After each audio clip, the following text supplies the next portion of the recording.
So good afternoon, guys. Welcome to the post-lunch slot. We're going to make the most of it. My name is Aron Tremble.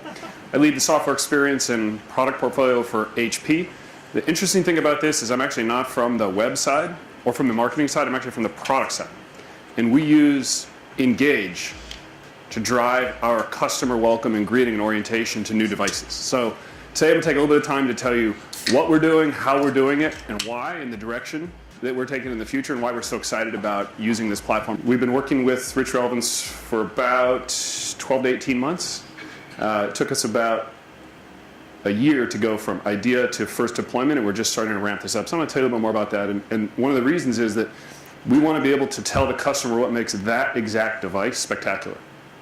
And as they utilize it, whether it's the first hour, first week, first month, we want to be able to reinforce that and make sure that the particular features on that product are clear and very strongly presented, right, to the end customer.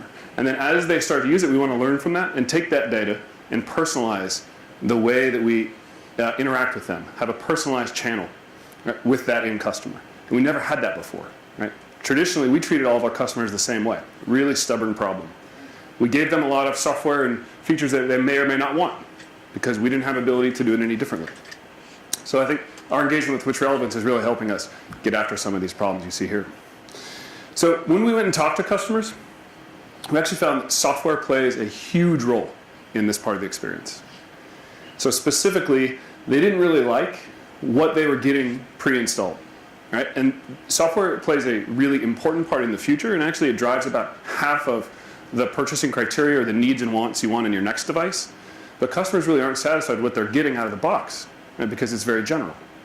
So with this strategy, we're able to customize that experience much more directly, to target it according to the segment that that device was made for and the way it was going to be used.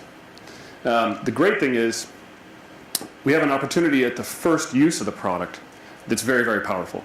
So the majority of a customer sentiment about a PC, or for most computing devices, is formed in those first few moments of use, the first few uses of a new device. And so that's an opportunity to really start that introduction, and that's what we have in market now. And our aspiration is to actually extend that further and further with the use of personalization technology. So we went out and talked to many customers about this. We did panel-level concept discussions with about 100 customers live, and then we had a significant scale of surveys and other types of research methodologies. And synthesizing that is what you see here in the bottom right, where customers said, hey, don't treat me like a unit, right? Address me as a person, as an individual, and don't talk to me generically. Tell me what makes this product that I just bought and powered up in my own hands really special. So that's the customer pain point we're going after. So the origins of this experience really is to start with a welcoming companion that encourages and inspires you with the magic of HP computing. And then internally for us, it also creates a significant, scalable, monetizable channel because it gives us a direct dialogue that can be personalized, right, with the customer. So I'm going to show you this product in context. We're using Engage, as I mentioned. We're very focused on content, so we don't have products or transactions built in, but I think that's something that's on the horizon for us. It's introduced to the customer when they first power on a new device, and it becomes more of a constant sort of perpetual companion to help them do more, right? Because so many of our customers want to know how to do more with modern technology. So in this diagram, you see kind of left to right what's going on in our use of Engage. So first, we start with a covering animation that takes all these attributes of the device and anything we've accumulated about the customer over time, and we send that up to RichRelevance. Right? Now, there's some contextual attributes that we pre-code, but it can also learn as we go. Then we use Engage to create rules and logic for actually several different attributes. One is the flow of screens you saw. Right? That changes by geography, by product, as well as by customer. The second is the nature of those screens. That gives us split testing and some optimization, some experimental capabilities, actually much like we heard about today. So now we can run tests on much tighter cycles with a much more scientific approach. And then finally, the actual content, the panels that are shown here. We have 9 placements, but our actual content library is growing significantly. And so we're not a publishing company, right? That's a given. The whole team that drives this entire effort is relatively small and modest, particularly by our standards. So the thing we really like about Rich Relevance is every time we build a new product, like the device Magnus has back there, we can say, hey, what are the top 3 or 5 things that we really, really want customers to know about this device? What makes it awesome? And that becomes part of the product development process. We load that into our Engage system, and we let the platform do the work of figuring out what customers respond best to and how to use that capability to actually get the most engagement here we can. And we've proven through all of our field work that more engagement at this point in the customer lifecycle creates happier customers. More engagement creates customers who will buy the right accessories, right, and the right services to go with their product. So it actually drives both the sentiment, measured through NPS score, and the economic return, right, measured on our P&L. So that's what happens over here on the far right. We're now continually increasing our content library, doing more experimentation, really building up the science aspect of this solution.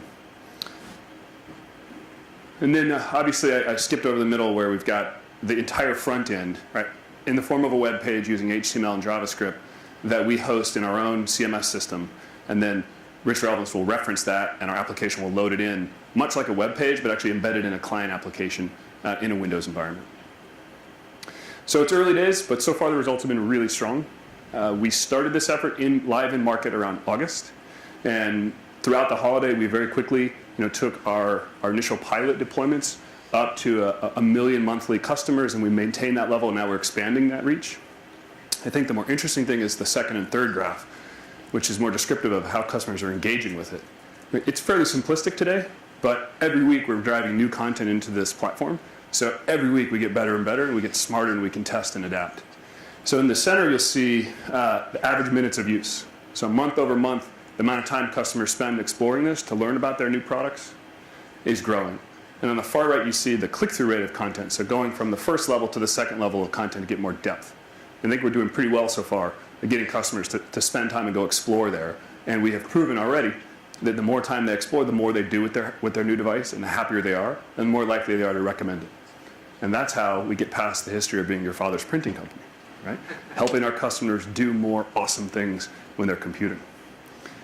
So looking ahead, our vision here is sort of really to take that welcome aspect and expand it to be much more trusted, persistent, and personalized.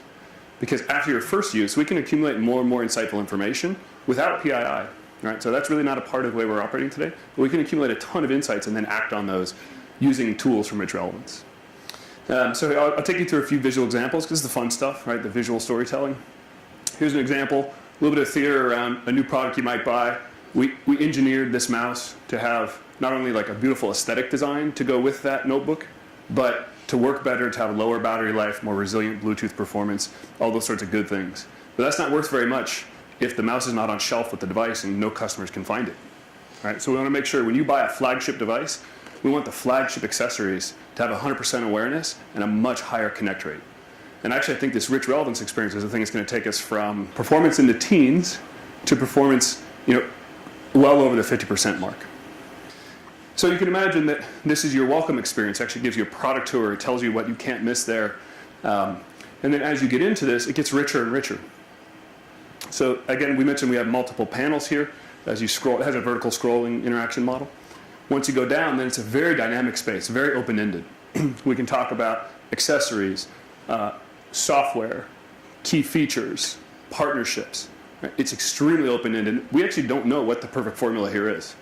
So instead, we built a business process and a science where we can go test, adapt, and start to figure out what are the most effective formulas for different types of products and customer segments. The great example here is if you buy a gaming product. So two of our most strategic categories right now are premium and gaming.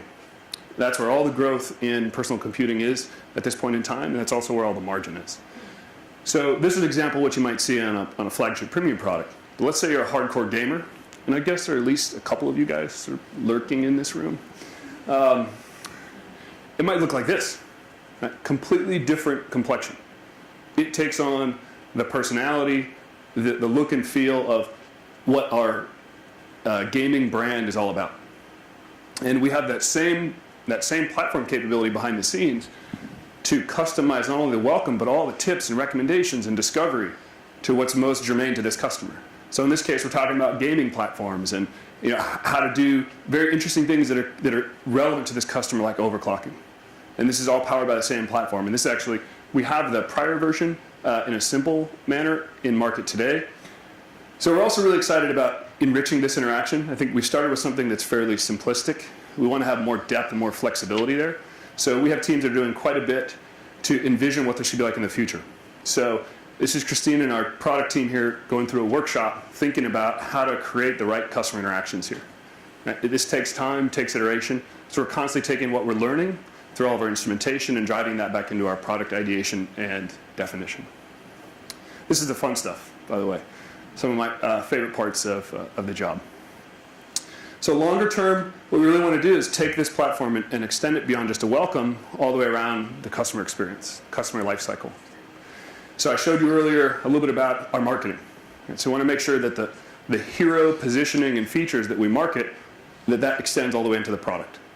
Right? And that we use that to create much stronger, happier customer sentiment. Right? My guess is that your sentiment about Windows PCs is not where I'd like it today. How do I fix that? Right? I make sure that the things we market and things that make us different and special are a core part of the ingredients of the product. So wrapping all the way around here, we're pretty strong right now with our initial offer in the first few moments of use of the device. So that's what I shared with you. It's based on device and location, as Christine explained. We want to get better, right? Throughout the next few steps of the customer lifecycle, whether it's the next few months or the next couple of years. So Lucius Fox is like an archetypal personality for us in the future of this product. And the reason we feel that way is because he's actually an incredible character. He gives Batman all this phenomenal technology and toys and things to go out and use in the world. Right? But he's so differential to him. Right? He gives him total respect, gives him total flexibility. He helps him do more. He empowers him. But he's always differential. And I think that's a really good example for us of the archetypal persona that we want to build into the experience. And we're going to do that with some of these additional sources of data. Information about how you use your computer, which components are of value to you. Do you plug in certain peripherals or not? What kinds of things are you discovering? Are there unused features like Magnus has that you've never used that we think might be of value to you?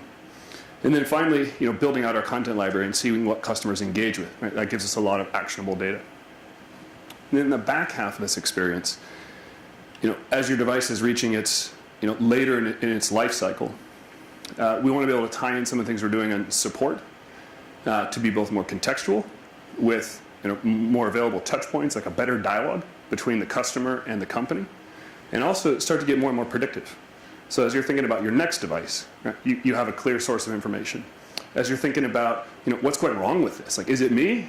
Is it Windows rot? What is it? How do I fix this? You have a way of accessing that information that's very timely and contextual. And this opens up a whole spectrum of opportunities for your next product or your next level of service that to us we think is part of our continuous relationship with the customer. And now we have a much richer tool, right, to go pursue that future. So I've given you a little bit of a glimpse of what we're doing, how we're doing it, and why. And I think many of you are already moving much faster in this general personalization space than we are, but we're really excited to be here. And we've learned a ton, so thank you for your attention. Appreciate it. Thanks a lot.